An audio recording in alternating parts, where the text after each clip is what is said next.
또 다시 뵙게 돼서 반갑습니다. 한 주간 평안하셨습니까?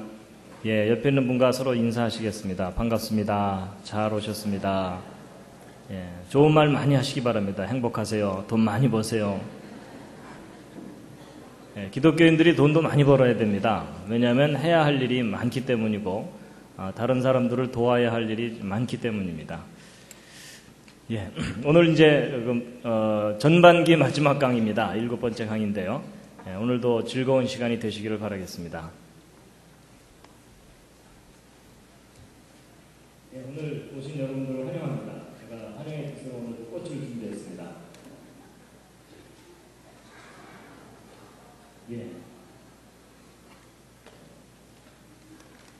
이제 오늘 이제 지난번 6번째까지 강의를 했고요. 그 다음에 이제 7번째 공룡 이야기입니다. 재미있는 공룡 이야기입니다.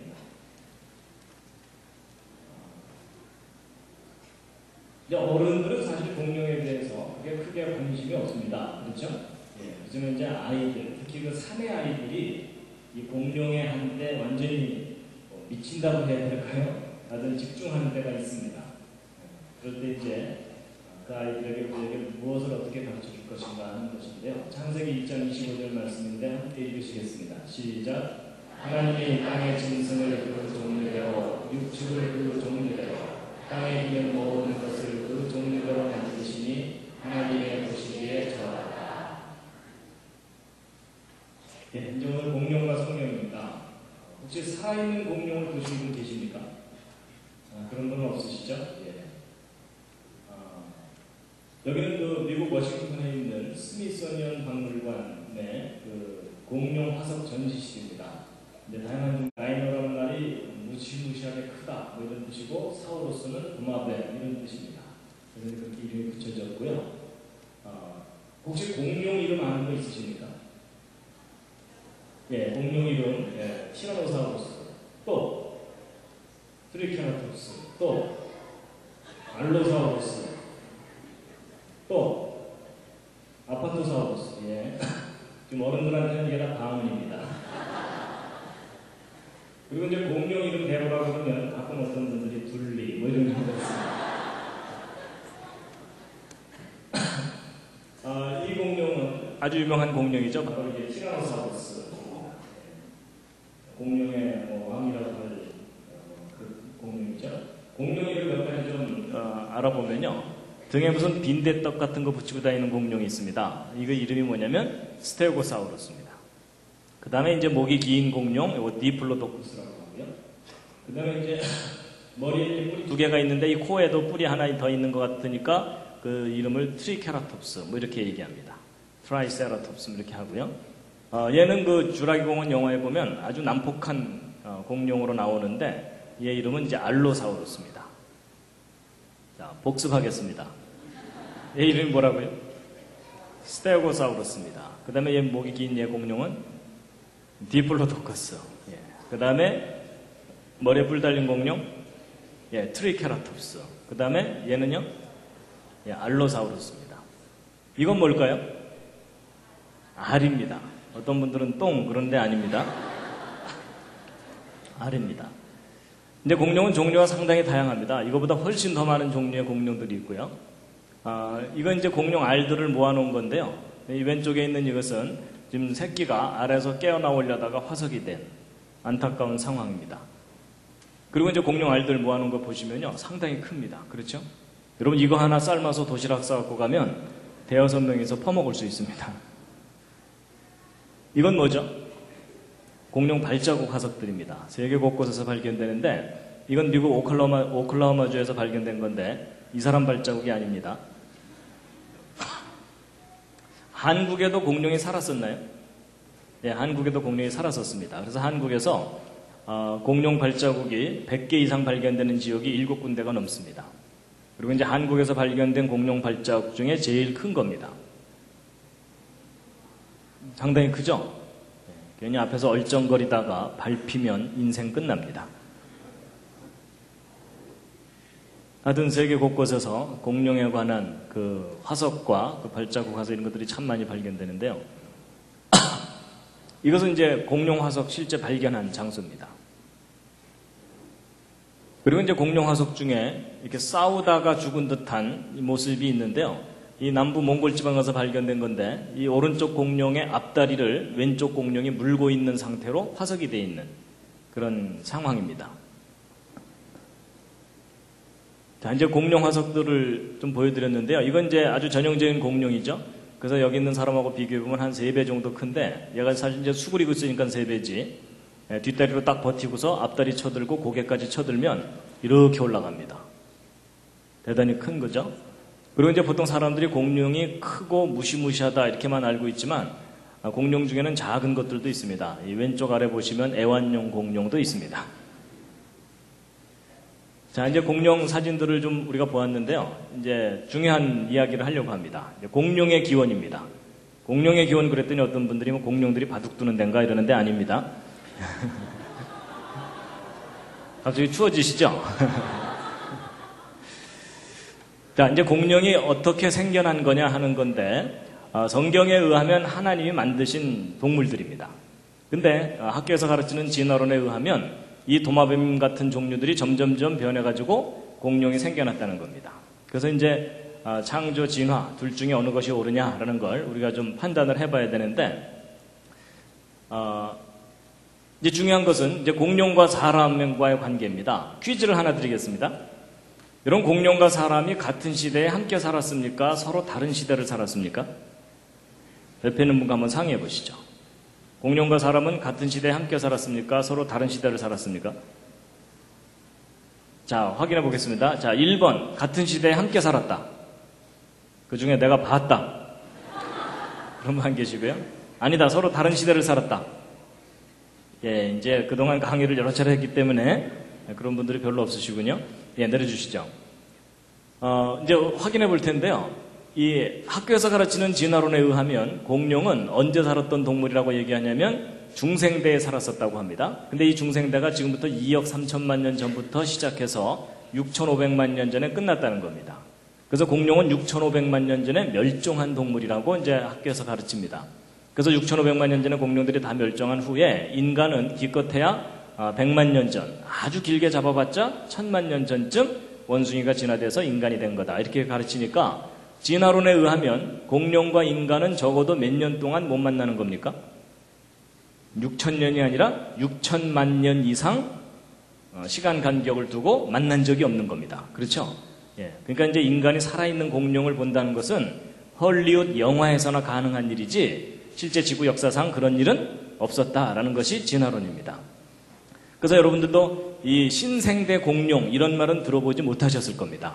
진화론에서는 공룡은 다 중생대에 멸종한 것으로 이제 그렇게 이야기하고 있습니다.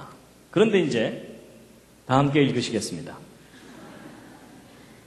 근데 이제 성경에 의하면 하나님께서 이 세상 모든 동물들을 창조하실 때 공룡도 하나님께서 만드셨어야 되겠죠? 그렇죠? 예.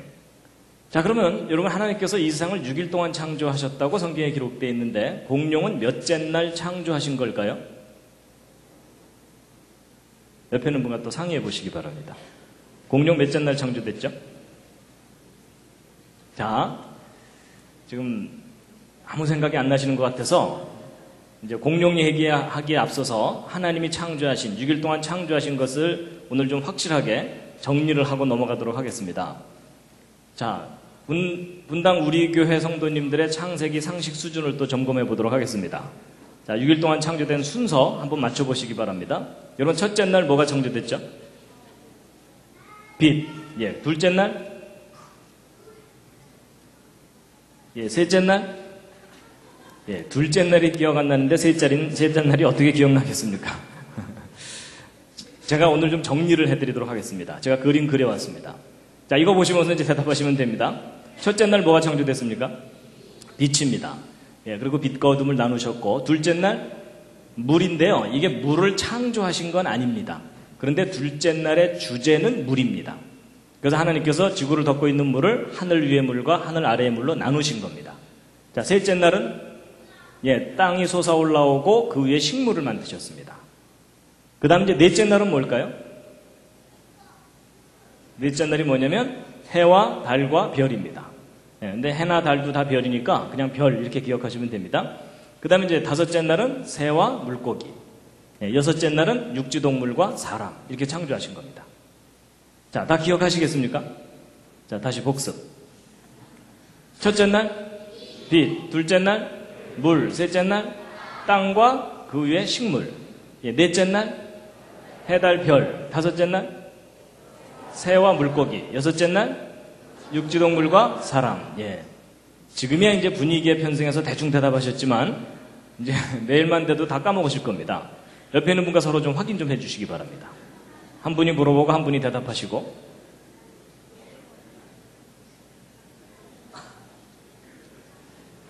이거 뭐 주일학교에서나 해야 되는 것을 왜 이 시간에 하나 이렇게 생각하시면 안 됩니다. 여러분 하나님이 제일 처음 하신 일이 창조하신 거잖아요. 그렇죠? 그럼 여러분이 하나님을 믿으신다면 하나님이 하신 일에 대해서 관심이 있어야 됩니까? 없어야 됩니까? 있어야 되죠? 그럼 하나님이 첫 번째 하신 일만큼 우리가 좀 기억을 해야죠. 그렇죠? 예. 자, 그래서 이제 사실 저거 6일 동안 창조된 거 일일이 외우는 게 쉬운 일이 아닙니다. 그렇죠? 예, 조그만 시간 지나면 다 잊어먹는데요. 제가 오늘 안 잊어먹는 방법을 알려드리겠습니다. 여러분 6일 동안 창조된 걸 일일이 외우려고 그러면은 안 외워집니다. 잘 보세요. 그림을 보시면 앞에 3일만 외우면 뒤에 3일은 자동입니다. 그림 한번 보세요. 여러분 앞에 3일과 뒤에 3일이 뭔가 그림이 닮았죠? 그렇죠? 모르셨죠? 그러니까 주일학교를 좋은 데 나와야 됩니다. 근데 주일학교에서도 이렇게 잘 못 가르쳐 줍니다. 여러분 첫째 날 빛하고 넷째 날 해달별이 서로 밝고 어둡고 이런 거잖아요. 그렇죠? 그 다음에 둘째 날 위아래 나누시고 위아래 만드시고, 그리고 셋째 날 땅이 드러나게 하시고 그 위에 동물들 사람 만드시고. 그러니까 딱 세 글자만 외우시면 되는 겁니다. 뭡니까? 빛, 물, 땅. 요것만 외우면 해결됩니다. 그러니까 하다못해 이렇게라도 좀 외워주시면 감사하겠습니다. 여름에 장마 끝나고 나면 빗물이 땅에 고이죠? 뭐 그렇게라도 좀 외워주시면 되는데, 물론 그 빛하고 이 빛은 좀 다른 거긴 하지만 뭐 그렇게라도 좀 외우시면 됩니다. 근데 이제 이렇게 알려드려봤자 또 어떤 분들은 나중에 이제 뭐라 그러는지 아세요? 야, 빗물이 땅에 고이다냐, 땅에 빗물이 고이다냐, 이러면서 이제 헷갈립니다. 정 안 되면 색깔로라도 기억해 두시면 됩니다. 까맣고 파랗고 빨갛고 뭐 이렇게라도 외우시면 됩니다. 자, 그럼 다시 한번 확인. 첫째 날 빛, 둘째 날 물, 셋째 날 땅, 그 다음에 넷째 날 별, 새와 물고기, 육지동물과 사람. 예, 훨씬 수월해지시죠? 그렇죠? 예, 그렇게 하시면 됩니다. 자, 그럼 이제 이렇게 정리를 딱 해놓고 나면 공룡은 몇째 날 창조된 거겠습니까? 예, 여섯째 날, 그것도 사람과 함께 같은 날 창조된 겁니다. 그래서 요즘 말로 표현하면 공룡과 인간은 제조 연월일이 똑같습니다. 그런데 공룡은 유통 과정 중에 멸종한 겁니다. 그럼 인간은 유통 과정 중에 어떻게 됐겠습니까? 심히 변질된 제품입니다. 확인해 보도록 하겠습니다. 옆에 있는 분 한번 다시 한번 살짝 보시죠. 변질됐죠? 변질된 제품은 교환해 드립니다. 그래서 나중에 주님 오시면 다 새 걸로 리콜을 하실 겁니다. 자, 그래서 이제 성경을 보면은 공룡과 사람이 처음부터 함께 살았다는 거예요. 그렇죠? 근데 이제 문제는 학교에서는 진화됐다고 가르치는데 성경에서는 처음부터 함께 살았다고 얘기를 하는 거니까 과연 이 둘 중에 뭘 믿어야 되냐는 거죠. 근데 일반 사람들은 어느 쪽을 더 믿냐면 당연히 교과서를 더 믿습니다. 그렇죠? 교과서는 틀릴 리 없다. 성경이 오히려 신화다. 이렇게 생각합니다. 그래서 이제 과연 이 공룡과 인간에 대해서 우리가 어떻게 아는 것이 옳은지, 그리고 또 그 증거가 무엇인지를 이제부터 함께 보실 텐데요.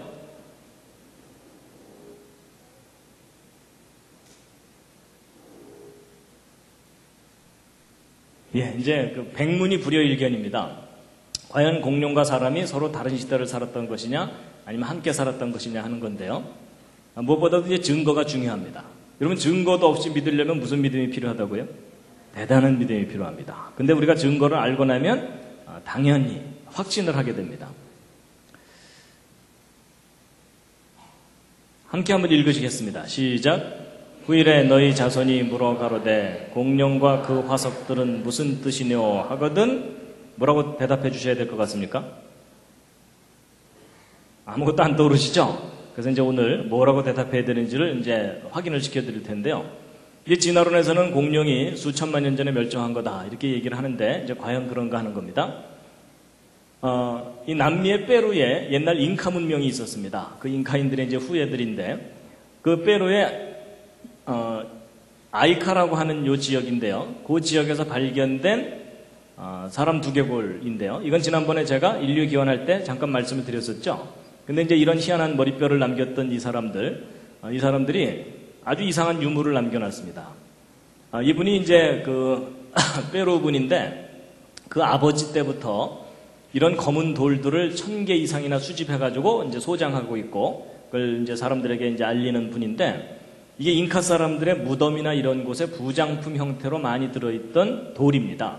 그래서 잉카 사람들의 유물인데 거기에다가 잉카 사람들이 이상한 그림들을 많이 그려놨습니다. 그래서 이것은 지금 태양 숭배하는 우상 숭배 장면이고 요 밑에 있는 것은 이 동물 하나가 이렇게 엎어져 있고 잉카 사람이 그 옆에 쪼그리고 앉아 있는데 이 머리 부분에 무슨 꼬맨 자국 같은 것도 있고 여기 튜브 같은 걸로 연결되어 있고 여기 이 칼 같은 도구들이 보이죠? 이게 지금 무슨 장면이냐면 뇌수술하는 장면입니다. 잉카 사람들이 뇌수술을 했었다는 구체적인 증거들이 발견됩니다.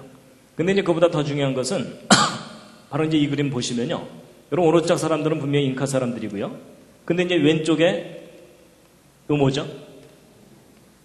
공룡이죠? 그렇죠? 근데 무슨 공룡입니까? 지금 이름이 중요한 게 아닙니다. 이게 지금 무슨 공룡이냐면 오동통한 공룡입니다. 이게 무슨 얘기냐면 공룡 화석 발굴 장면이 아니고 살아있는 공룡과 싸우고 있는 장면입니다. 그렇죠? 이 잉카의 손에는 무기가 들려져 있거든요. 그래서 이 공룡이 무슨 공룡이냐면 이제 알로사우루스일 거라고 추정되는 공룡입니다. 그런가 하면 요 밑에 있는 공룡은요. 머리에 뿔 달린 공룡 아까 기억나십니까? 뭐였죠? 트리케라톱스죠? 예, 근데 잉카 사람이 지금 손에 도끼 같은 걸 하나 들고 손도끼 하나 들고서 지금 트리케라톱스로 올라타고 있는 겁니다. 자, 근데 이 그림을 잘 보시면 이제 퀴즈를 하나 푸셔야 됩니다. 뭐냐면 여러분이 트리케라톱스를 잡으려고 올라탄 걸까요? 아니면 이 트리케라톱스를 길들여서 타고 가는 걸까요? 어느 쪽인 것 같습니까? 잘 보시면 이 트리케라톱스 등 위에 안장이 놓여져 있습니다. 그렇죠? 그러니까 이 트리케라톱스를 사냥하려고 올라탄 게 아니고 저 트리케라톱스를 타고서 어딘가를 가고 있는 겁니다. 아마 더 큰 공룡 잡으러 가는 건지도 모릅니다. 그런가 하면 이 오른쪽에는 목이 긴 디플로도커스가 있습니다. 그 옆에 잉카 사람이 하나 창을 들고 서 있죠? 근데 이게 너무나 이상한 유물인데 왜냐하면 여러분 현대 과학자들이 이 공룡의 존재를 알기 시작하고 체계적으로 연구한 것이 1800년대 이후입니다. 근데 이 유물을 남겨놓은 잉카 사람들은 지금부터 500년 전쯤에 스페인에 멸망당한 그 이전에 한 1000년 기간 동안 문명을 이루었던 사람들입니다. 그럼 여러분 오늘날의 공룡에 관한 지식이 과거로 전달될 수는 없잖아요. 그렇죠? 그럼 도대체 이 잉카 사람들이 무엇을 근거로 해서 이렇게 공룡의 그림을 선명하게 그려놓을 수 있느냐 하는 겁니다. 그것도 살아있는 모습으로. 진화론적인 편견만 없다면 무엇을 증거하는 거겠습니까? 잉카 시대에도 공룡이 잉카인들과 함께 살고 있었고 그들의 사냥의 대상이 되거나 그랬었다는 겁니다. 참 신기한 유물이죠. 어떤 돌에는 여러 마리 공룡이 한꺼번에 그려져 있기도 합니다. 여기 보시면 등에 빈대떡 같은 거 붙이고 다니는 공룡 기억나시죠? 예. 그리고 어떤 경우는요, 공룡이 사람 뒤에 나타나서 애비 뭐 이러고 있는 장면도 있어요.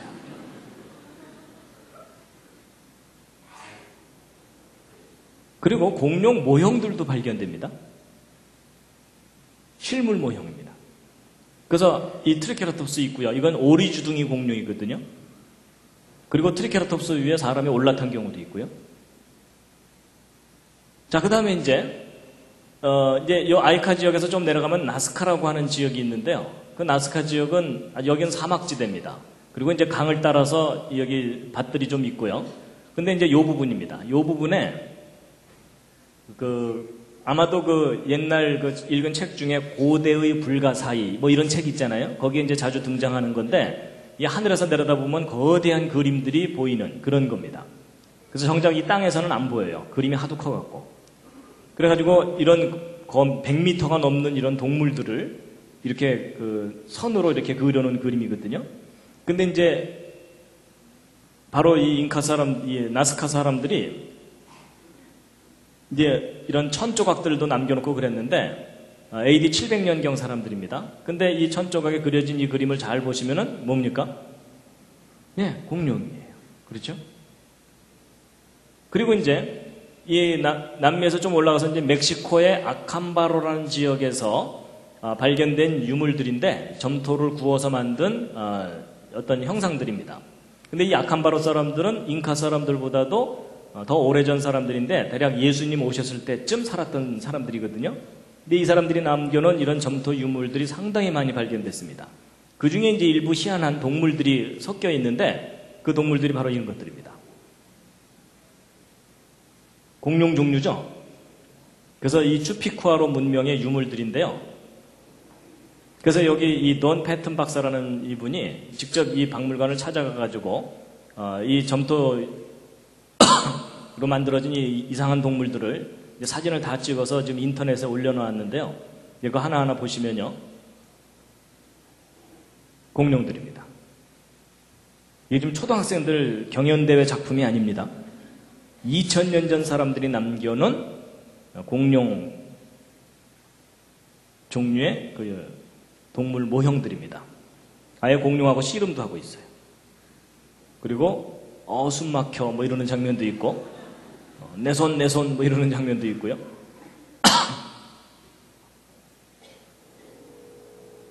이건 뭐 용 비슷한 뭐 그런 거죠. 그러니까 우리가 멸종했다고 알려진 다양한 종류의 동물들이 이런 동물들이 그리고 이제 람포링커스라고 해가지고 날아다니는 익룡 있죠. 익룡 종류도 발견되고요. 그리고 이제 이 사람들이 얼마나 사실적으로 정확하게 점토 모형을 만들어 놨냐면 이구아노돈이라는 공룡이 있는데 이 공룡이 꼬리를 수평으로 이렇게 치켜들고 살았다는 것을 최근에 와서야 알게 됐습니다. 옛날엔 그거 몰랐을 때는 1800년대 처음 상상도를 그릴 때는 꼬리를 축 처지게 잘못 그렸거든요. 근데 놀랍게도 2000년 전 아캄바로 사람들이 이구아노돈이 꼬리를 수평으로 뻣뻣하게 이렇게 쳐들고 있는 모습으로 모형을 남겨놨어요. 그래서 요 머리 부분에 요 특징이 닮았죠, 여기. 그렇죠? 예. 그러니까 직접 살아있는 것을 보지 않고는 저런 그림을 그리는 것이 거의 불가능한 일입니다. 그러니까 결국 여러분과 저만 모르고 살았던 겁니다. 그 이상한 진화론 교육 때문에 수천만 년 전에 멸종한 것으로 잘못 알고 있었던 겁니다. 그 밖에 이제 안킬로소우로스라든지 브론토소우로스도 거의 사실적인 모습으로 모형들이 남겨져 있습니다. 아예 사람과 함께 이렇게 있는 장면도 있고요. 그리고 좀 더 올라가면 이제 북미 대륙의 그 인디안들이 남겨놓은 벽화들이 발견되는데 그랜드 캐년 근처에서 발견된 벽화입니다. 여기 사람들이 이렇게 있고 여기 잘 보시면은 공룡이죠. 그리고 또 다른 벽화에도 미국 유타주에 있는 그 모누멘트 암벽이라고 하는 곳인데 여기 사람들 몇 사람 이렇게 있는데 이쪽 벽면에 보시면은 그림이 그려져 있는데 여기 보시면 이건 사람이죠. 근데 이 타원으로 된 여기를 잘 보시면 동물이 하나 그려져 있습니다. 그런데 마음이 착해야 보입니다. 갑자기 보이시죠? 네, 대략 윤곽이 이런 모양입니다. 그렇죠? 머리가 여기 있고 꼬리가 이렇게 있죠? 공룡입니다.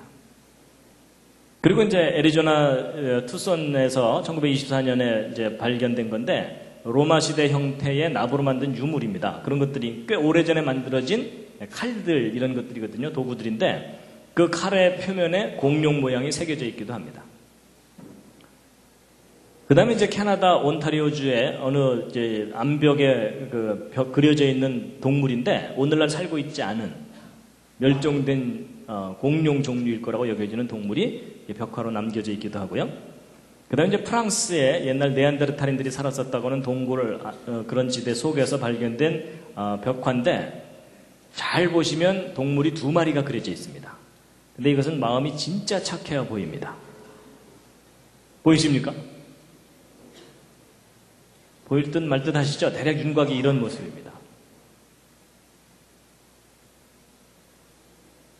그래서 좀 자세하게 이렇게 분석을 해보면 코끼리 종류와 공룡 종류가 서로 머리를 맞대고 있는 그런 장면이라고 분석되는 그런 그림이고요.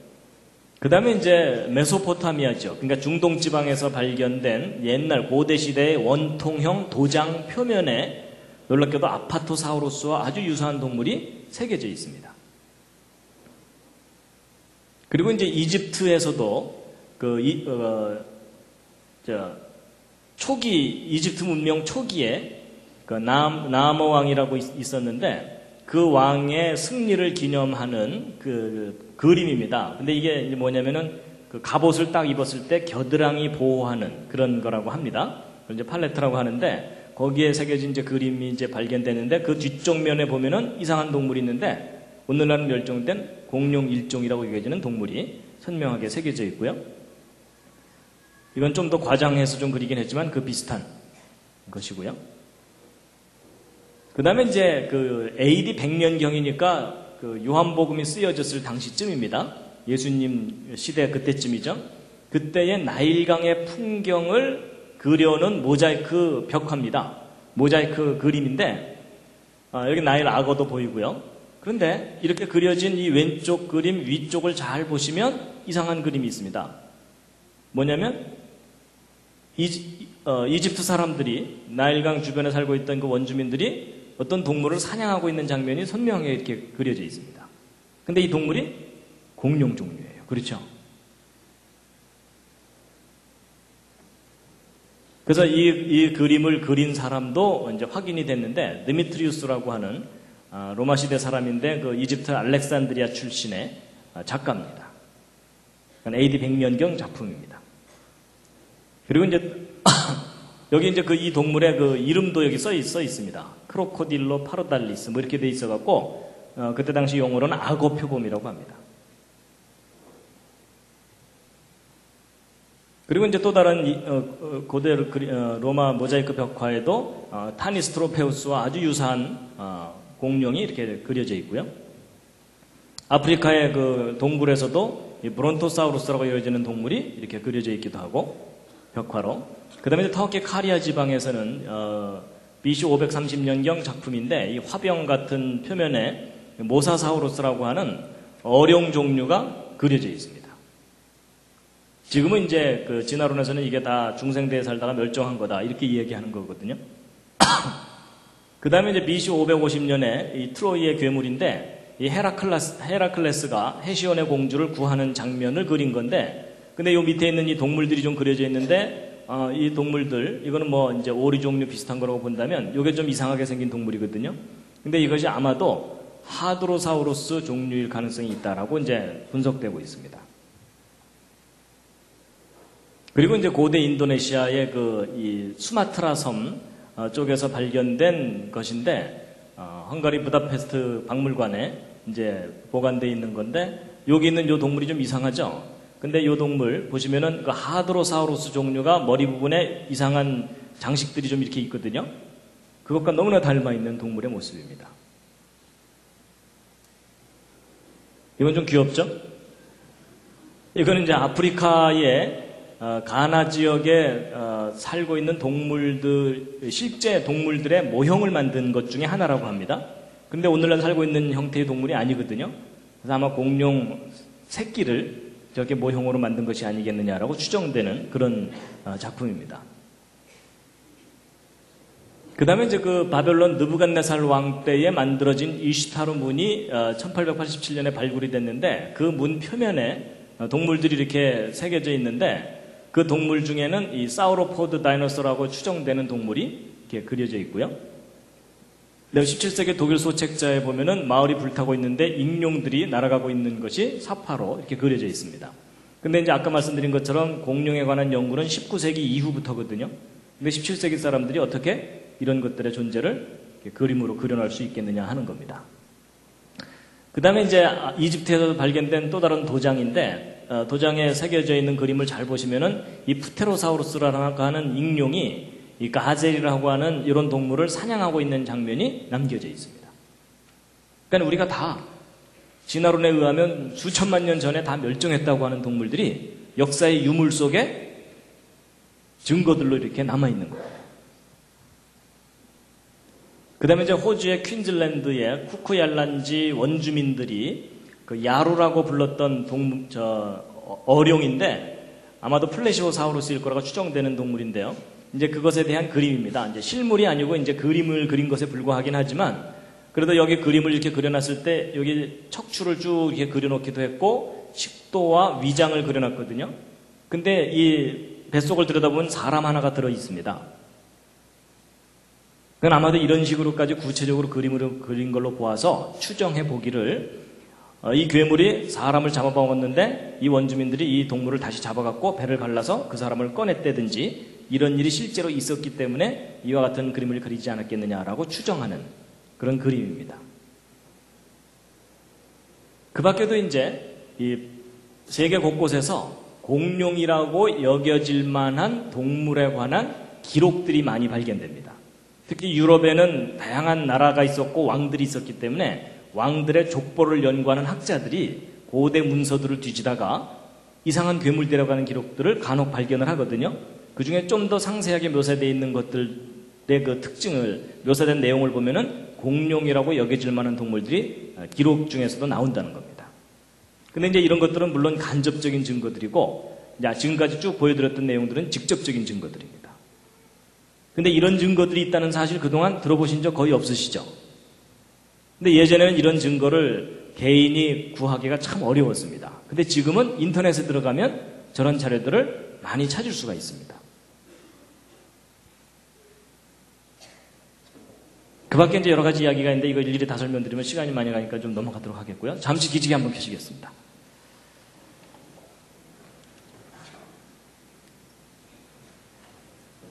충격을 받으셨는지 피곤하신지 모르겠지만 지금 상태가 안 좋으십니다.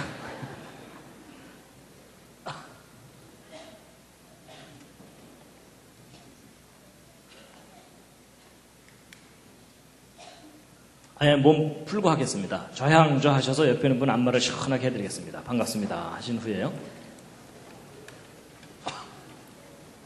네, 좀 심하게 두들겨 주시기 바랍니다.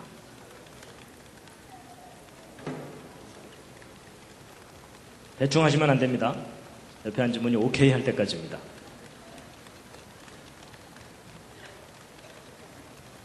옆에 있는 분이 시원찮으면 위로 아래로 하면서 좀 방향도 좀 제시해 주시고요.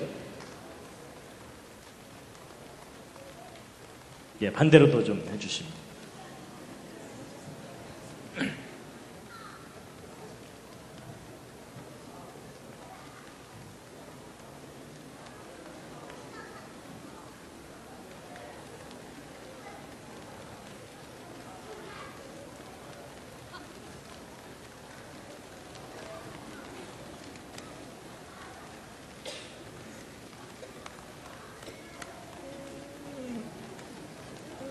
예, 뭐 서로 오케이를 안 하시는 거 보니까 정말 몸이 상태가 안 좋으신 건가 봅니다.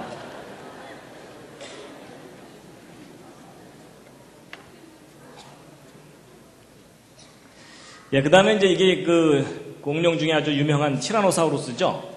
여러분, 자동차하고 사람하고 비교하면 이렇게 큽니다. 큰 것은요. 그러니까 여러분 이게 분당을 돌아다닌다고 생각해 보세요. 집에 늦게 들어가는 아이들 하나씩 잡아먹는다고 생각해 보세요. 걔 이번 주에 안 왔던데 어떻게 됐어? 지난주에 잡아먹혔어. 뭐 이러면 얼마나 끔찍하겠어요. 근데 이제 이 티라노사우루스 렉스에 대해서 참 신기한 증거가 하나 발견되는데요. 미국의 이 잭 어너라는 공룡 연구하는 박사가 있는데 그 밑에서 일하는 메리 슈바이처라는 연구원이 티라노사우루스 렉스의 다리뼈 화석을 발견한 다음에 그 내부를 구조를 조사한다고 현미경으로 들여다보다가 뭘 발견했냐면 화석화되지 않은 이 티라노사우루스 렉스의 그 티슈, 그러니까 그 생체 조직이 발견된 겁니다. 돌처럼 단단하게 굳어있지 않은 소프트한, 부드러운 이 티라노사우루스의 그 생체 조직이 발견된 거예요. 근데 여러분, 수천만 년 전에 멸종한 거라면 저런 증거가 남아있을 수 있겠어요, 없겠어요? 절대 불가능한 일입니다. 그렇죠? 심지어 적혈구 흔적도 발견됐는데, 여러분, 이 뼈 같은 것은 수천만 년 보존될 수 있지만 적혈구 같은 것들은 이 분자 결합 구조가 약하기 때문에 시간 지나면 자연분해가 일어납니다. 그러니까 저 수천만 년 됐다면 절대로 남아있을 수 없는 그런 증거물들인데 놀랍게도 그게 발견이 된 겁니다. 그러니까 공룡 절대로 수천만 년에 죽은 동물이 아닙니다. 이 티라노사우루스 렉스는 분명히 죽은 지 얼마 안 된 겁니다. 6,500만 년 전에 멸종했다. 이런 설명들은 이게 거짓입니다. 뭔가 잘못된 겁니다. 그리고요, 이 알라스카나 이런 지역에 가면요, 이 공룡의 싱싱한 뼈들이 발견됩니다. 화석이 아니라 뼈가. 그래서 그거 발견한 사람들이 표현을 해놨는데요. 이거 한번 해석해 보시죠. 해석은 쉬울수록 좋습니다. 싱싱하기를 어제 죽은 개뼈다구 같다. 뭐 이런 뜻입니다.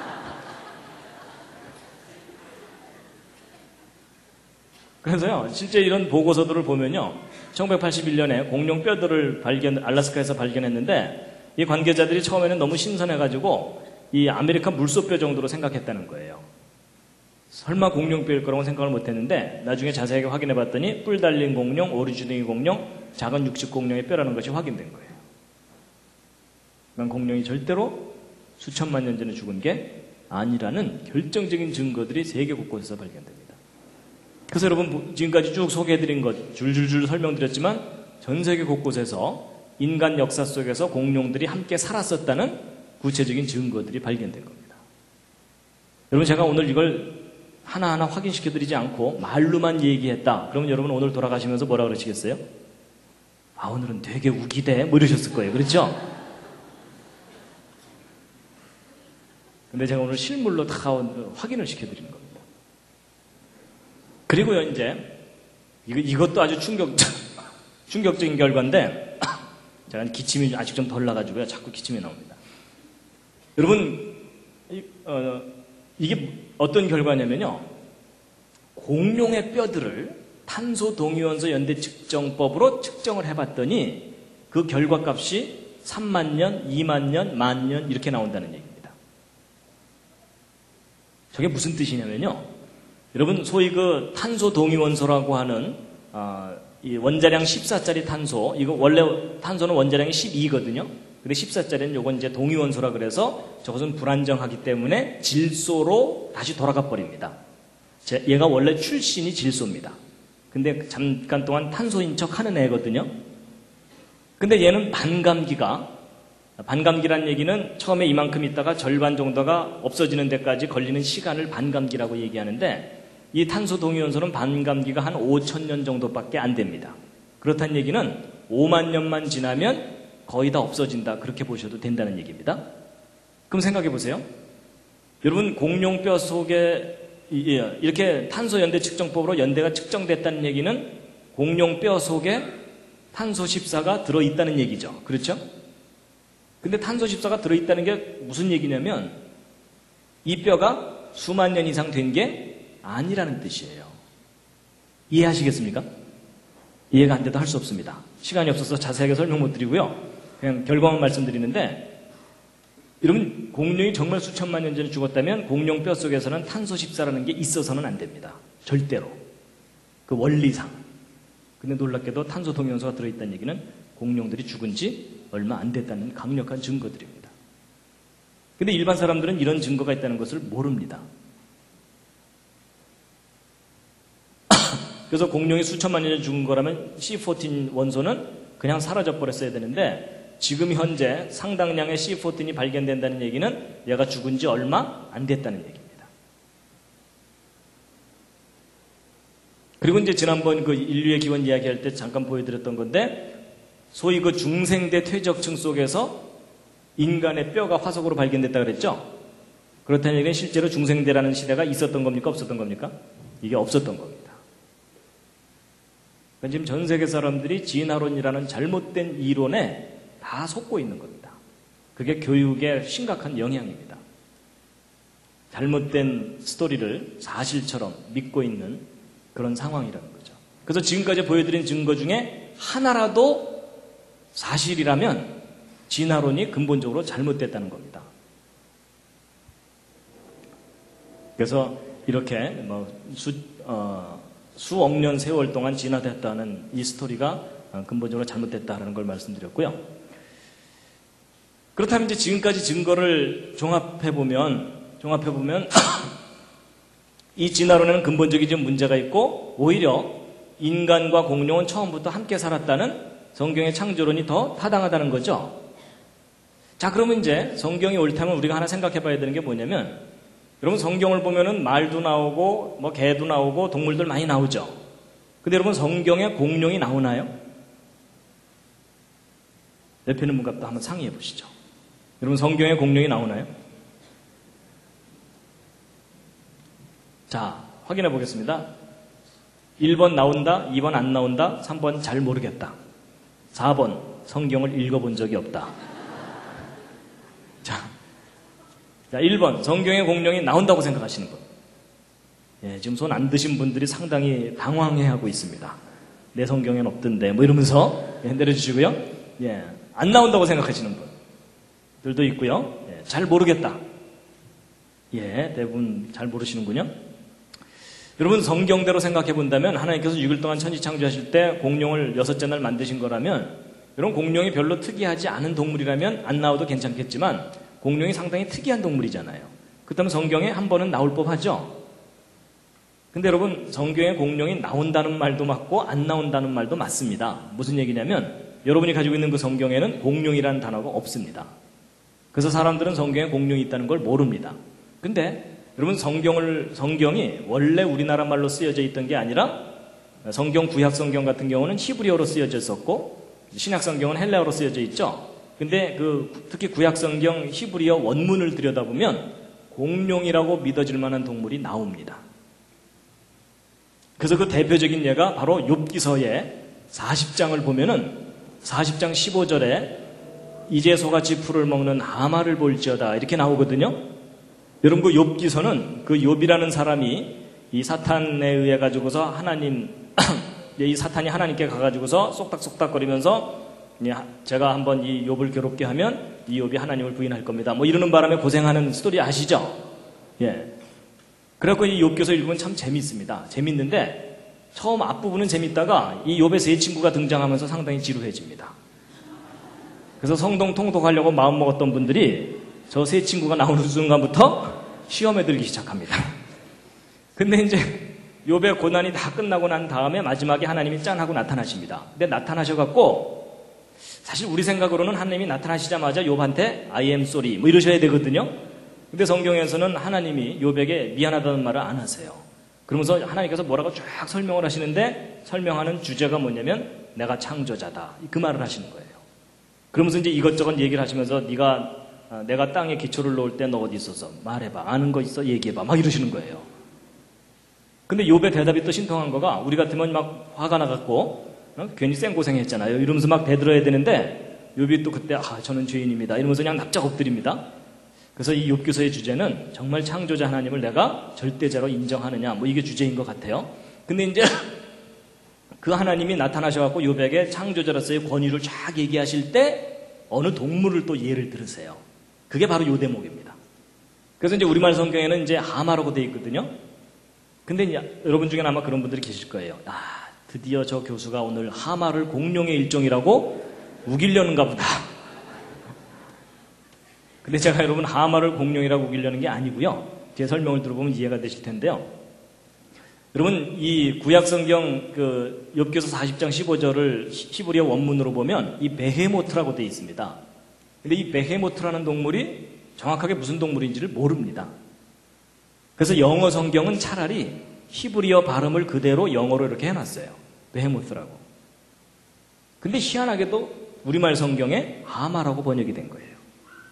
그래서 제가 뭐 러시아에 가서도 남미에 가서도 이 성경 저 성경 다 들여다봤는데 다 베헤모트라고 돼 있어요. 근데 유독 이 한국인의 독창적인 아이디어 때문에 저걸 이상하게 하마로 번역을 해놨는데 여러분 이 동물이 하마가 아닙니다. 그래서 그 밑에 설명이 자세하게 나와 있거든요. 근데 어쨌든 이제 우리말 성경에 하마라고 돼 있으니까 하마부터 잠깐 보시겠습니다.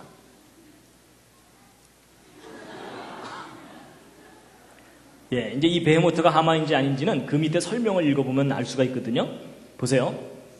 여기 그 힘은 허리에 있고 그 세력은 배의 힘줄에 있다. 요거 하마라고 우겨볼 수도 있는데 그 다음 구절이 문제예요. 그 꼬리치는 것은 백향목이 흔들린 것 같다. 이렇게 돼 있는데 이런 백향목은 성경에 나오는데 성전 지을 때 기둥이나 들보를 쓰는 큰 나무입니다. 이 백향목이 이 정도 큰 나무예요. 근데 여러분 하마 꼬리 보셨습니까? 우람합니까? 혹시 기억 안 나시는 분을 위해서 확인시켜드리면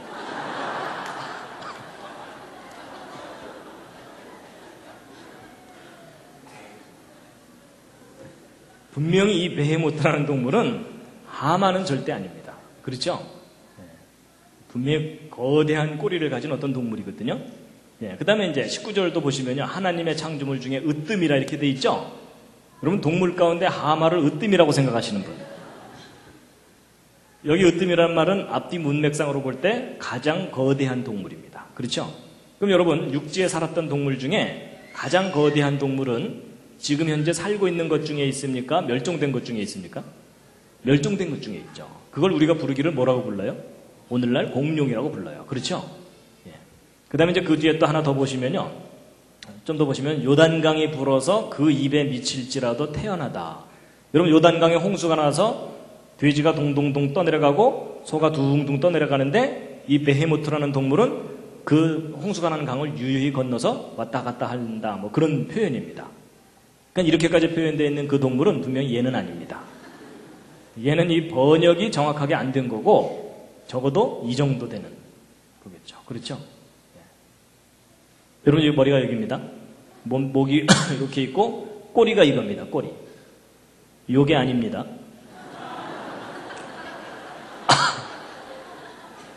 야, 이건 새끼 꼬리고. 근데 여러분 이게 지금 그림이긴 한데 어떤 사실에 근거한 건데요. 이 미국 뉴욕의 아메리카 자연사 박물관에 가보면 이 세 마리의 공룡의 뼈대가 이렇게 전시가 되어 있습니다.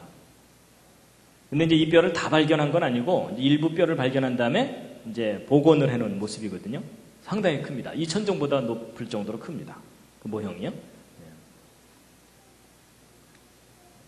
그러니까 우리가 이 진화론의 편견을 벗어나서 그냥 이것도 이제 하마라고 하지 말고 그냥 원문 그대로 놓고 베헤모트라고 놓고 나서 성경을 읽어보면 그 내용이 공룡이라고 충분히 인정할 수 있는 그런 내용입니다. 그렇죠? 그래서 이제 성경에 단어 하나만 딸랑 나왔다면 우기기 나름이지만 이렇게 자세하게 설명이 나와 있는 걸로 보아서 공룡이라는 거죠. 근데 이제 그렇다면 이제 궁금한 게 뭐냐면 그럼 차라리 우리말 성경에 공룡이라고 번역을 해놓지 왜 그걸 이상하게 하마라고 번역을 했느냐? 그거 좀 이상하시죠? 근데 이제 이런 겁니다. 이 욥기서는 수천 년 전에 쓰여진 기록이고요. 공룡이라는 용어는 최근에 나온 거잖아요. 그렇죠? 그리고 이제 최근에 진화론이 등장하면서 심지어 성경을 연구하는 학자들조차도 진화론의 영향 때문에 이 베헤모트를 감히 공룡이라고 번역을 못한 거예요.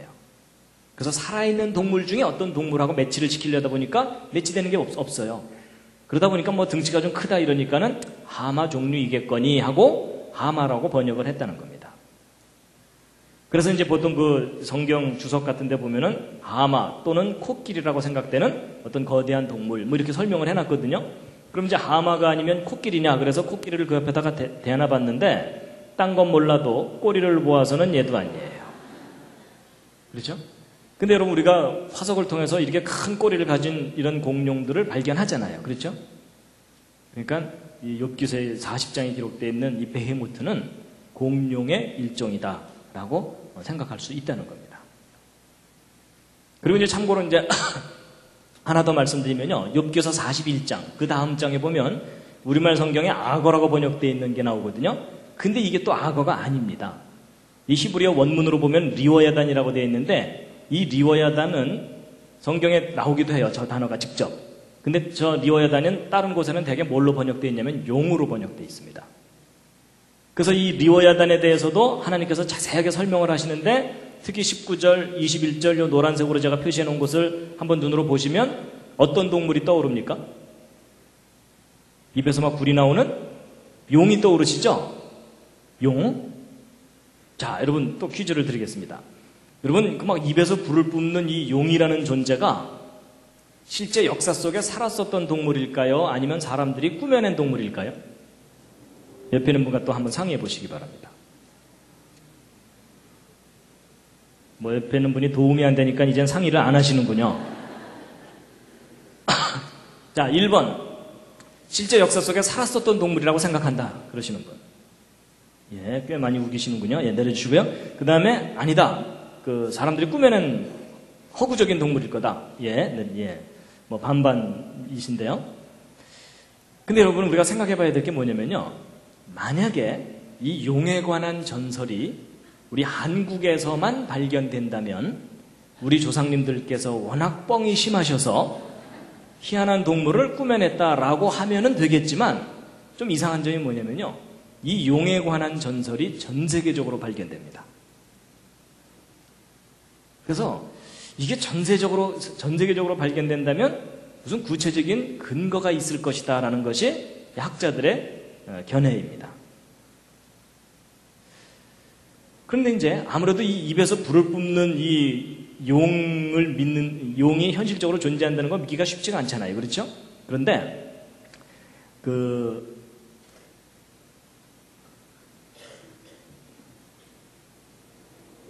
이건 용갈입니다. 실제 용이 아닙니다.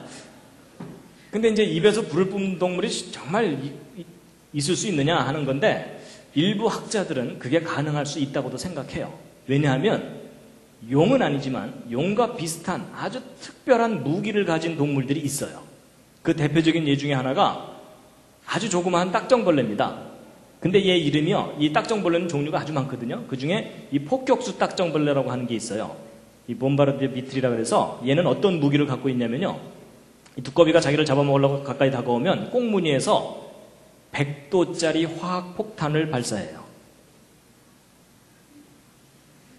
온도는 100도, 화학물질이에요. 그러니까 얘가 잡아먹으려고 달려왔다가 헬렐레 하는 동안 얘는 유유히 사라지는 거예요. 근데 여러분 생각해 보세요. 제가 100도짜리 화학폭탄을 한번 뿜고 나면은 이 꽁무니 어떻게 되겠어요? 완전히 익어버리고 얘는 중환자실로 가야 되겠죠? 근데 우리 생각에는 그런데 얘는요, 이걸 360도 자유자재로 자기가 원하는 대로 뿜을 수 있을 뿐만 아니라 4분의 80번을 뿜어내도 끄떡없어요. 희한하죠? 그래갖고, 야, 별 희한한 놈이 다 있네. 사람도 얘한테 이거 쏘이면은 이렇게 막 화상을 입습니다. 그래서 이제 얘를 조사를 해봤더니 이 뱃속에 특별한 장치가 있어요.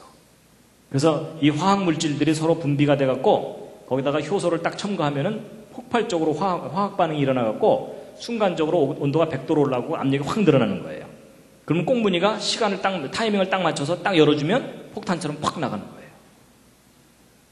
근데 여러분 이제 생각해 보세요. 얘가 만약에 이 타이밍을 잘못 맞춰서 꽁무니가 늦게 열렸다. 그럼 얘 어떻게 되겠어요? 얘 어떻게 되냐면 자살폭탄 테러 딱정벌레가 되는 겁니다. 반대로 이 꽁무니를 너무 일찍 열으면 어떻게 되겠어요? 이게 퍽 하고 나가버려야 되는데 피식 하고 나가면은 이 100도짜리가 한참 동안 나가면은 이 꽁무니 진짜 있겠죠? 근데 얘는 기가 막히게 타이밍을 맞춰서 착착 열어주는 거예요. 완벽하게 조절이 되어 있는 거예요. 참 신기하죠? 근데 여러분, 이런 특별한 기능을 가진 이런 딱정벌레는 절대로 진화에 의해서 저절로 생겨날 수 없다는 증거입니다. 왜냐하면 여러분 얘가 정말 진화된 존재라면 처음부터 이런 기능이 없었겠죠. 그럼 얘가 이런 기능을 가지려고 진화를 하려면 얘가 얼마나 많이 실험을 해봐야 되겠어요. 그렇죠. 여러분 제가 완벽하게 성공하기 전까지는 다 실패예요. 실패는 곧 무엇을 의미해요? 죽음을 의미해요. 그렇죠? 그럼 여러분 이게 진화로 생겨나려면 저런 기능이 없는 딱정벌레 무리가 집단으로 결의를 하는 거예요. 우리는 계속 시도해본다. 뭐 이러면서. 근데 여러분 이건 아무리 생각해도 진화에 의해서는 생길 수 없는 동물이에요. 처음부터 완벽하게 설계하지 않는 이상 불가능한 생명체입니다. 동의하십니까? 예. 근데 이제 보세요. 이런 특별한 화학폭탄을 발사하는 동물이 있다면 입에서 불을 뿜는 용은 오히려 쉬울 수 있다는 거죠. 여러분 생명체들이 메탄이나 알코올 같은 가연성 물질들을 몸에서 합성해낼 수가 있어요. 여러분도 가끔 뒤로 내보내시죠? 근데 이제 농도가 낮아서 불이 안 붙어서 문제지.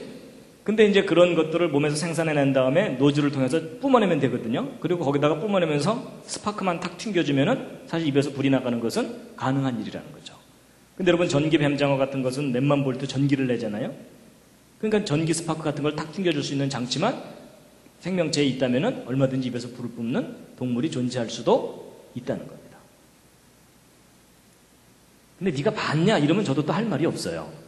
그렇지만 원리적으로 볼 때 가능할 수 있다는 얘기입니다. 더군다나 여러분 성경에 써 있잖아요. 그렇죠? 여러분 기독교인은 하나 깊이 생각해야 되는 게 뭐냐면 성경에 써 있다면 일단 무시하면 안 돼요.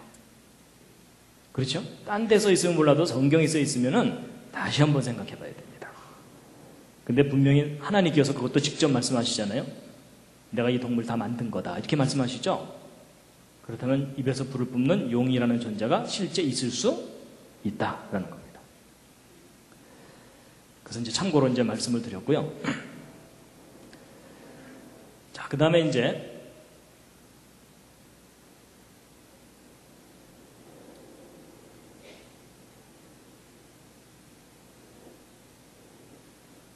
이제 공룡에 대해서 한 가지 더 말씀드리고 이제 마칠 텐데요. 또 다시 한번 기지개 한번 탁 켜시겠습니다. 예.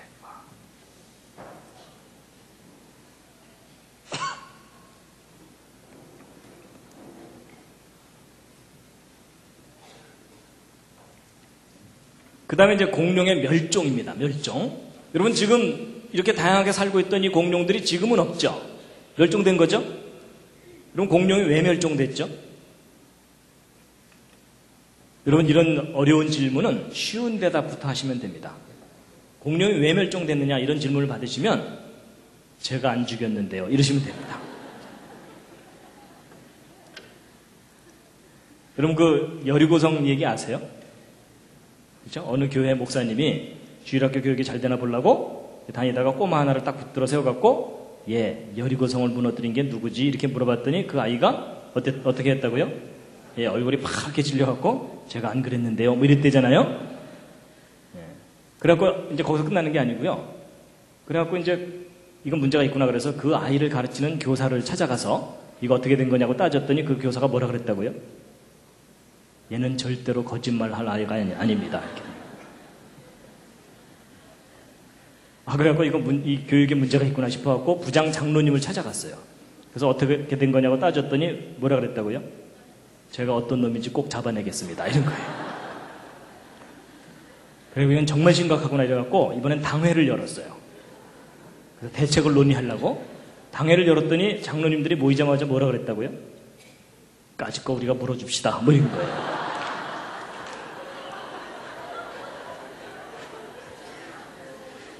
그래서 여리고성 무너진 거 그 교회에서 물어주기로 했답니다.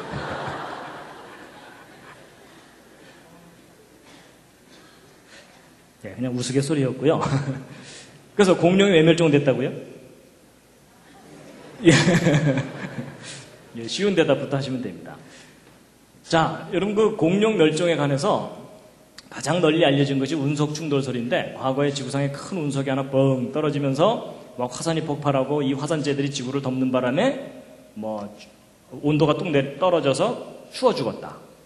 또는 음식물이 없어지는 바람에 굶어 죽었다. 새끼를 못 낳아서 멸종됐다. 뭐 여러 가지 이론이 많거든요. 근데 이제 일반적인 공룡 멸종에 관한 이론은 인터넷 뒤지면 금방 막 쫙 나옵니다. 그 얘기를 제가 일일이 다 할 필요는 없고요. 성경을 믿는 사람들은 공룡 멸종에 대해서 어떻게 생각하는 것이 좋은가 하는 부분을 이제 말씀드리면요. 전 세계 곳곳에 발견되는 그 공룡 화석들은 아마도 대홍수 또는 그와 비슷한 큰 사건들에 의해서 갑자기 매몰돼서 화석이 된 거다라고 생각하시면 틀리지 않는다는 겁니다. 그래서 이 전 세계적인 대격변에 의해서 동물들이 갑자기 멸망당한 거다라는 것에 대한 많은 증거들이 있는데 그 중에 이제 대표적인 예가 하나가 뭐냐면 바로 얘입니다. 이게 뭐죠? 이 맘모스입니다. 맘모스. 대략 한 1만 년 전에 멸종한 4천에서 1만 년 전에 멸종한 것이다라고 알려진 맘모스인데요. 이 맘모스들이 이 북극 근처에 이 시베리아나 알라스카 지역에 이 빨간 점을 친 곳이 맘모스 시체 발견한 지점들입니다. 그러니까 이렇게 넓게 엄청난 양의 맘모스들이 죽어 있는 겁니다. 그래서 이제 이 사람들이 이 맘모스 상아 띄어서 파느라고 정신이 없어요.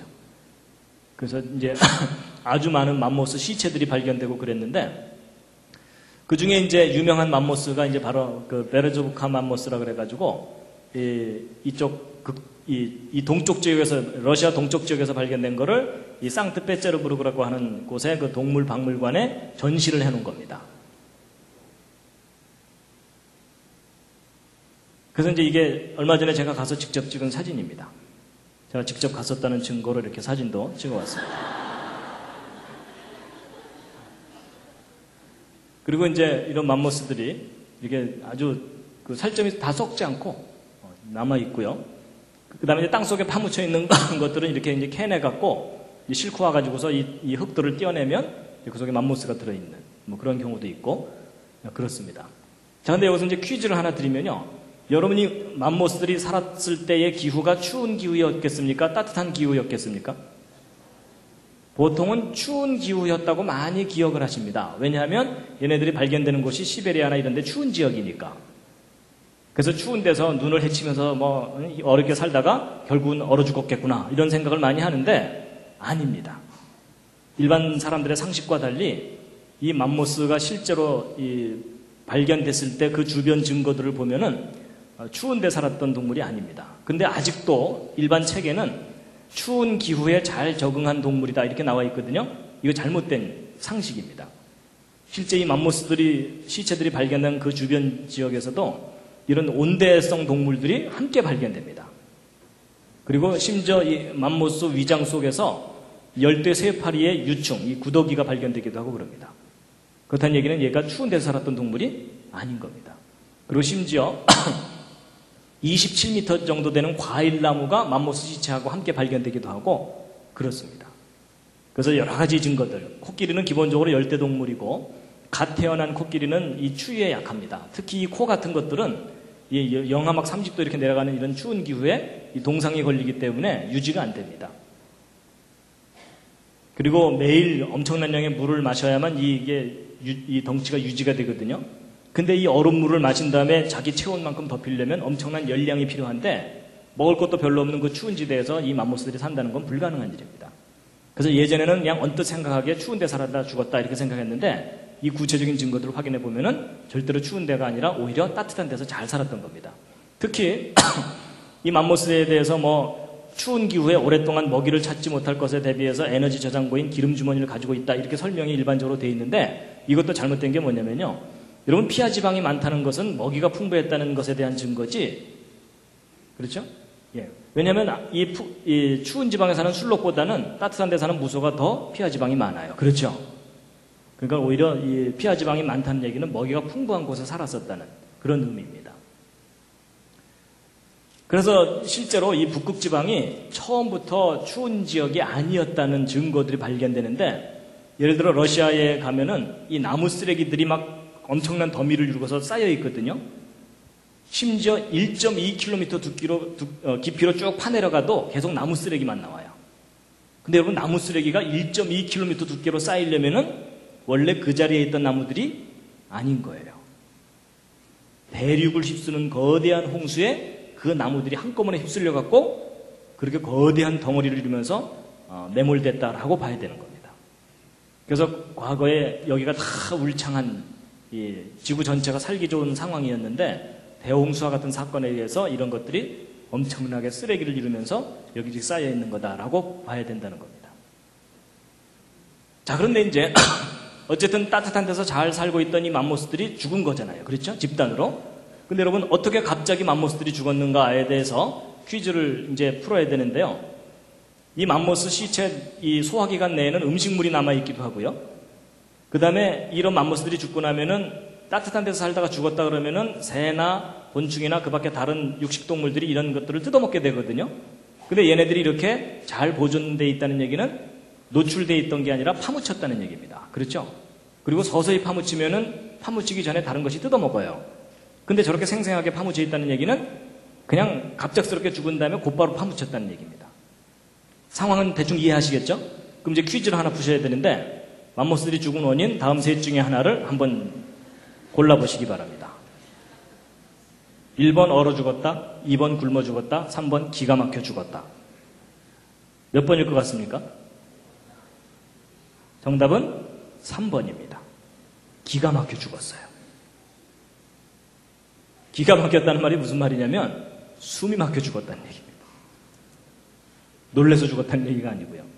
왜냐하면 이 맘모스가 죽어있는 상태를 조사해 봤더니 이 시체를 여러분 요즘 그 범죄 수사학이 발달했기 때문에 사람이 죽으면 병으로 죽었는지 목 졸려 죽었는지 독약을 먹고 죽었는지 다 알 수가 있거든요.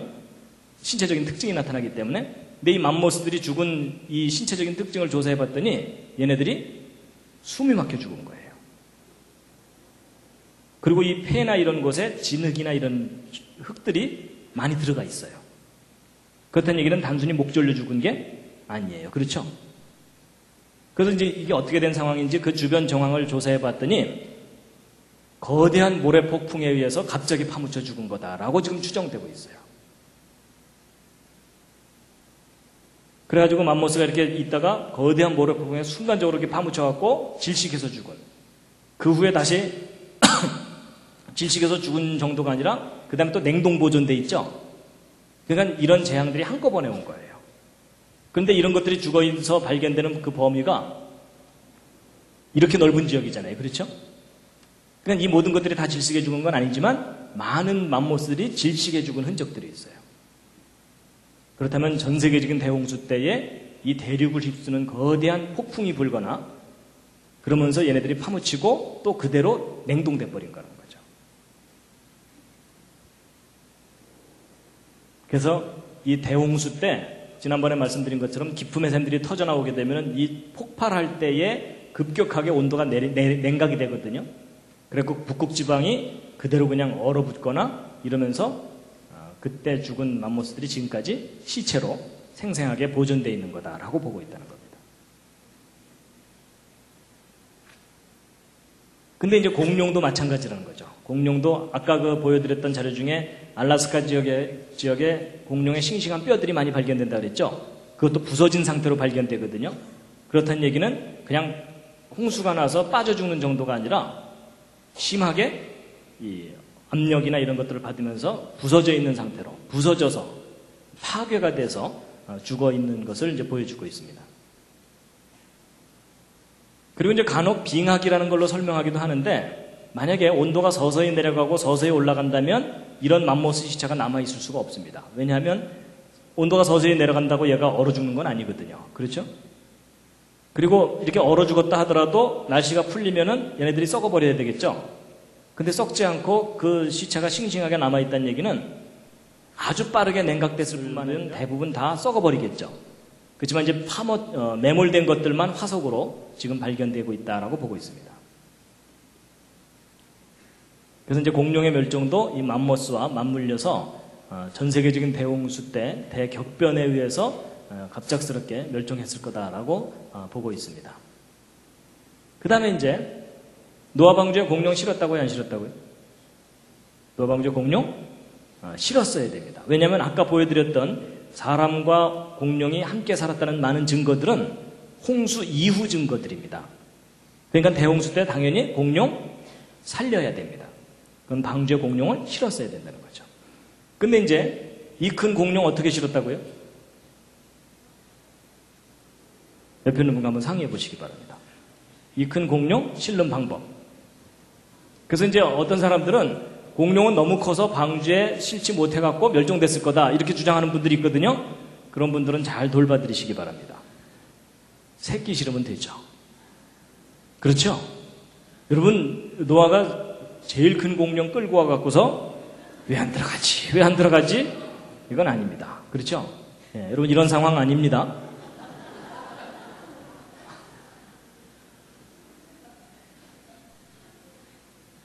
그 방주, 제가 그 동물 넣는 거는 시간 관계상 지난번에 설명을 안 드렸었거든요.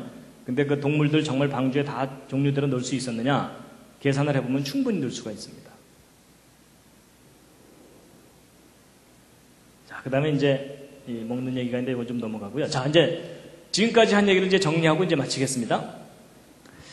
이제 성경대로 생각해 본다면 창조 때부터 지금 현재까지 이 역사 동안에 이제 공룡이 어떻게 된 거냐라는 것을 추정해 보면 창조 때부터 시작해서 아담의 후손들이 대홍수 때까지 그 인구가 늘어나겠죠.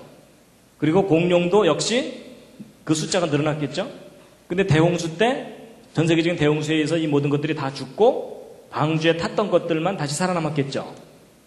그랬을 때 방주에 탔던 그 사람들이 다시 지금 현재까지 60억 인구로 불어났습니다. 근데 공룡들도 역시 그 후에 다시 숫자가 늘어났겠죠? 늘어났는데, 그러니까 이렇게 공룡과 인간이 함께 살았으니까 이런 유물들이 남아있는 것이잖아요. 그런데 문제는 지금 현재 공룡이 있습니까? 없습니까? 없죠. 그렇다면 이 공룡들은 어느 정도 번성하다가 다시 멸종했다고 봐야 됩니다. 2차적인 멸종이겠죠? 예. 근데 이제 동물들 중에는 먼저 이렇게 멸종한 것도 있지만 시간의 차이를 두고 뒤늦게 멸종해가는 것도 있고, 여러분 지금 현재 전 세계적으로 볼 때 동물들이 멸종해가는 쪽입니까? 아니면 새로운 동물들이 진화로 생겨나는 쪽입니까? 예, 지금 아주 빠르게 멸종해가고 있어요. 그렇죠? 그래서 특별히 인구가 증가하면서 이 동물들이 아주 빠르게 멸종해가고 있거든요. 그런데 이제 어떤 것들은 아무리 멸종시키려고 해도 멸종이 안 되는 것들이 있어요. 뭘까요? 쥐, 바퀴벌레 뭐 이런 거요. 그렇죠? 예, 걔네들은 아무리 노력해도 멸종이 안 돼요. 그래서 이제 동물마다 이렇게 시간 차이를 두고 멸종해 갈 텐데 결국 사람들이 동물에 대해서 체계적으로 연구하기 시작한 것이 뒤늦게 연구를 하게 됐어요. 그렇죠? 그러다 보니까 먼저 멸종한 것들은 화석으로만 발견되겠죠? 아마 그것에 해당되는 것들이 공룡일 거라고 여겨진다는 거죠. 그래서 여러분 보통 사람들이 무슨 질문을 하냐면 왜 사자는 살아남았는데 공룡은 멸종했나요? 이런 질문을 많이 하거든요. 근데 여러분 그것은 생각을 바꾸셔야 돼요. 왜 하필이면 공룡만 먼저 멸종했느냐 그런 생각보다는 동물들이 멸종해 가는데 먼저 멸종한 것을 공룡이라고 부른다라고 생각을 하셔야 된다는 겁니다. 좀 바꿔 말하면 이런 겁니다. 여러분 기린이 오늘날 동물원에 가서 볼 수 있고 아프리카 가면 많이 볼 수 있으니까 기린을 공룡이라고 생각하는 사람들은 없죠. 근데 여러분 만약에 공룡들이 다 먼저 멸종을 하고 기린들이 다 멸종하고 화석만 발견됐다. 그럼 오늘날 사람들이 그거 이름 뭐라고 붙였을 것 같습니까? 기린을 영어로 뭐라 그러는 게 생각이 안 나시죠? 지라프라 그러거든요. 그러니까 뭐라고 이름 붙였겠어요? 지라포사우루스. 제가 무슨 말을 하는지 혹시 이해하시겠습니까? 여러분 돼지가 오늘날 흔하니까 돼지를 공룡이라고 우기는 사람 없잖아요. 근데 만약에 돼지들이 다 멸종하고 화석만 발견된다. 그럼 사람들이 그 이름 뭐라고 붙였을 것 같습니까? 피그사우루스 내지는 피그노돈.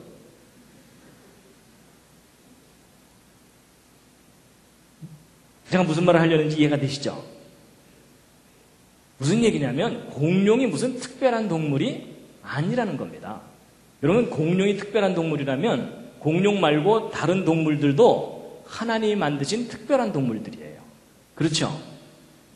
근데 왜 오늘날 사람들이 공룡을 왜 그렇게 특이하게 생각하냐면 멸종해서 살아있는 모습이 안 보이니까 특이하게 생각할 뿐이라는 겁니다. 여러분 코끼리가 다 멸종됐다면 그 이름 뭐라고 붙였을 것 같습니까? 엘레판토사우루스. 그래서 여러분 우리가 생각을 바꿔야 됩니다. 어찌 보면 진화론 플러스 상업주의가 공룡을 특별한 동물로 사람들에게 여겨지게끔 만들어 놓은 거라는 거죠. 자, 그래서 이제 지금까지 쭉 공룡에 대해서 이것저것 말씀을 드렸는데요. 다시 한번 읽으시겠습니다. 시작. 후일에 너희 자손이 물어 가로되 공룡과 그 화석들은 무슨 뜻이뇨 하거든 뭐라고 대답하셔야 된다고요? 얘야, 그때 내가 앞에 조금 듣다가 정신을 잃었단다. 이러시면 안 된다는 겁니다. 그러시면 안 되고, 지금까지 한 얘기를 이제 정리를 해드리면요. 자, 5가지로 정리할 수 있는데, 자, 첫 번째. 여러분, 공룡과 인간은 같은 시대에 함께 살았다, 서로 다른 시대를 살았다? 같은 시대를 함께 살았었다는 많은 증거들이 있다라는 걸 이제 오늘 확인시켜 드렸고요. 두 번째. 성경에도 공룡에 관한 기록이 있다, 없다? 예, 있다고 할 수 있다. 그렇죠? 예. 욥기서의 그 대표적인 예고요. 욥기서 말고도요. 히브리어 원문을 분석하는 분들이 히브리어로 탄니님 이렇게 표현되는 동물이 공룡의 일종일 거다라고 추정하고 있습니다. 그 다음에 세 번째. 공룡의 집단적인 화석이나 이런 것들은 무슨 사건과 관련이 있을 거다? 네, 대홍수와 같은 격변적인 상황과 관련이 있을 거다라는 것이고요. 네 번째, 노아 방주에 공룡 실었다 안 실었다? 실었어야 한다. 그렇죠? 왜냐하면 대홍수 이후에 공룡과 사람이 함께 살았는 것이 분명하니까 노아 방주에는 공룡을 실어야 되는 겁니다. 특히 주일학교 아이들에게 좀 잘 가르쳐 주시기 바랍니다. 다섯 번째, 대홍수 이후에 공룡은 왜 멸종됐을까요? 자, 이 대답은 이제 가슴에 손을 얹고 하셔야 됩니다. 대홍수 이후에 그 살았던 공룡들은 왜 멸종됐을까요? 잘 생각해 보시면 인간이 1차적인 원인입니다. 그렇죠? 여러분, 인간에게는 동물들을 멸종시키는 탁월한 능력이 있는 거 아십니까? 그 특유의 잔인함 때문에, 그리고 욕심 때문에. 그렇죠? 여러분, 바다의 고래들을 멸종시킬 수 있을 거라고는 옛날 사람들은 생각도 못했어요. 헤엄도 못 치면서. 그렇죠? 근데 여러분, 지금 말리지 않았으면 바다의 고래들 다 멸종된 거 아시죠? 그래서 이 불어나는 인구와 인간의 욕심 때문에 주변 동물들이 아주 빠르게 멸종해가고 있습니다, 지금. 그래서 공룡들도 예외가 아니라는 거죠. 여러분, 큰 동물과 작은 동물 중에 어느 쪽이 멸종하기 쉬울까요? 당연히 큰 동물이에요. 왜냐하면 인간의 눈에서 숨을 수가 없거든요. 그래서 이제 이 5가지입니다. 대략 오늘 말씀드린 내용의 요점이요. 그래서 우리가 사실 공룡에 대해서 이렇게 성경적으로 우리 자녀들에게 가르쳐야 되는데 우리가 이런 지식이 없었기 때문에 그동안 못 가르쳤었습니다. 자, 마지막. 오늘 이거 맞추셔야 집에 가십니다. 자, 하나님이 창조하신 6일 동안에 창조하신 것. 첫째 날 빛, 둘째 날 물, 셋째 날 땅과 그 위에 식물, 그 다음에 넷째 날 해, 달, 별, 다섯째 날 새와 물고기, 여섯째 날 육지동물과 사람. 하나님이 하신 일에 관심을 좀 가져주시면 감사하겠습니다. 예, 그래서 오늘 쭉 말씀을 드렸는데요. 마지막 꽃다발입니다.